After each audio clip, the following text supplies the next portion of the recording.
No way. Did I lose the bet? Tell me. If you are a frugal person, this might not be the video for you, because today we are going to grind down a $100 Wagyu steak and turn it into a phenomenal burger.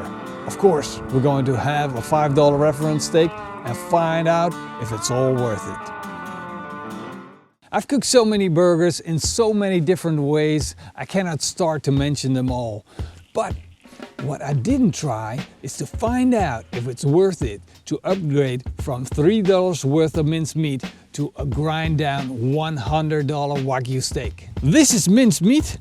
It's all beef and it's 20% fat and 80% lean meat. You can buy this at any supermarket for a low price. On the other hand, I have this very beautiful Wagyu steak, original 100% Japanese Wagyu beef. I paid 100 euros for this steak. Yes, I know that's a bit expensive, but it's well worth it. You sure about that? Yeah, if you cook it like a steak, I'm sure that it's well worth it, but cooking it like a burger, we're gonna find out. When you are in the market for a Japanese Wagyu steak, you gotta look out for two things. One is the A score, which basically is A1 to A5. A1 is the lowest amount of marbling score that's in your steak, and this is A5, the maximum amount of marbling that you can find in your steak. The second one that you gotta look out for is the F score. The F score goes from F1 to F10. F1 being 50% Japanese Wagyu to F10 99% Japanese Wagyu, and then finally there's the top version, the FB, which stands for full blood Japanese Wagyu. We got it right here. Let's fire up our Napoleon Kettle Pro.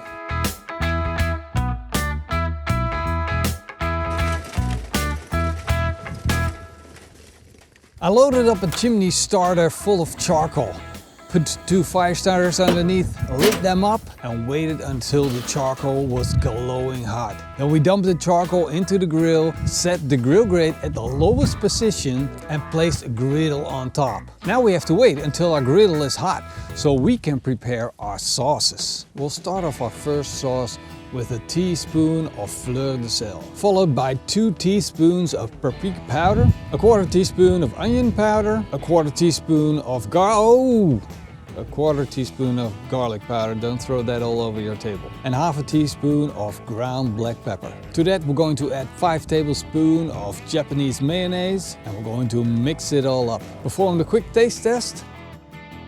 That's good. Our second sauce is going to be a more sour sauce based on 3 tablespoons of ketchup, followed by 1 tablespoon of sherry vinegar, 2 teaspoons of ketchup manis, and 2 tablespoons of maple syrup. Mix that all up, perform a quick taste test. Oh, that's sour. To make sure we have everything prepped up front, we're also going to make some pickled relish now. I'm taking 3 small radishes and slicing them thin. Put them in a jar, add a little bit of white vinegar and a pinch of salt. Give it a good shake and let it sit until the burgers are done. Now that the sauces and the rest of the ingredients are done, it's time to start grinding down that $100 steak. First, we're going to cube this up. What a beauty, right?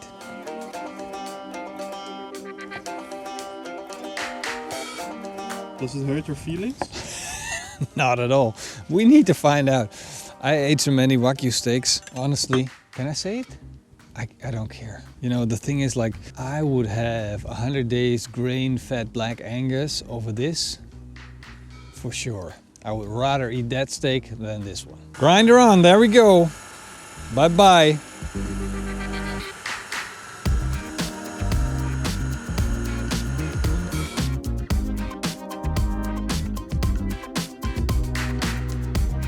There are 2 distinct differences between the expensive meat and the cheap meat. It's much more red because there's still a lot of meat in there and less fat. The structure of the expensive meat is much softer. If you pinch it, it feels like a paste. Whereas the more cheap meat, it still has structure. Now let's turn these into burger patties. I like to use a sheet of baking paper on which I make my burger patties. I'm gonna place my minced meat on that sheet of baking paper and oh, the wind is getting in my way. But we're going to manage. We'll take enough minced meat for one burger patty. Burger patties are all about crust, so you don't want to make them too thick. With your hand, you're going to shape that burger patty until you have a nice round form, which is evenly thick all over. Once that's done, you can cut that baking paper up into squares that fit the burger patty. Now these are ready for the grill. First step of the process, always crispen up your buns. It will make them nice and toasty. Then, grill your burger patties on a super hot cast iron surface. Build up that crust, and once that's done, it's time to flip. Put on a little bit of seasoning, and this time I'm using the lemon and pepper salt that I made a couple of videos ago. Put on a slice of a young Gouda from the Beemster area. When that burger is fully grilled, take it off the grill, put a little bit of mayonnaise sauce on that burger heel, sprinkle on some fine chopped lettuce, put on that burger patty, pickled radish, barbecue sauce, some microgreens, and finally top it off with the crown. Your burger is done. Time to slice it in half. Time for our taste test. Morrison, you get to go first, brother. Blindfolded, of course. Otherwise you can see the difference. Oh man, this is a little bit too tight. I want to bet you I know up front with the first burger which one it is. In the first bite. There you go. I'll bet you for the dishes.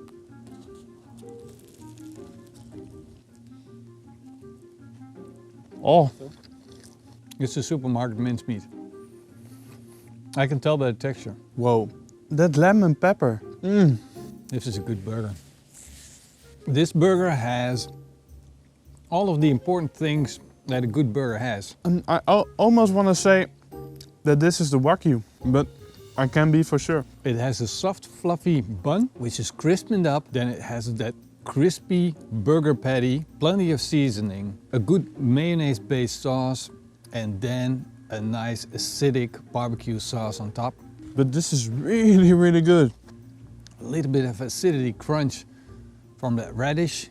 Of course, it could be anything like pickles or something, but that's really fantastic and really stands out. The whole burger is made out of fat. That's what it tastes like. This is a good burger. I like it. It's good, Marcin. I'm gonna eat it all. So my guess is the Wagyu, but I'm not sure. You know what we should do? That's it. Open a burger restaurant. Come on with the next one.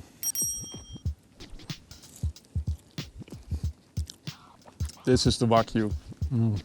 This is definitely the Wagyu. Huh? Yeah. No way. Did I lose the bet? It has that really fat beef flavor that's also in the Wagyu. Tell me.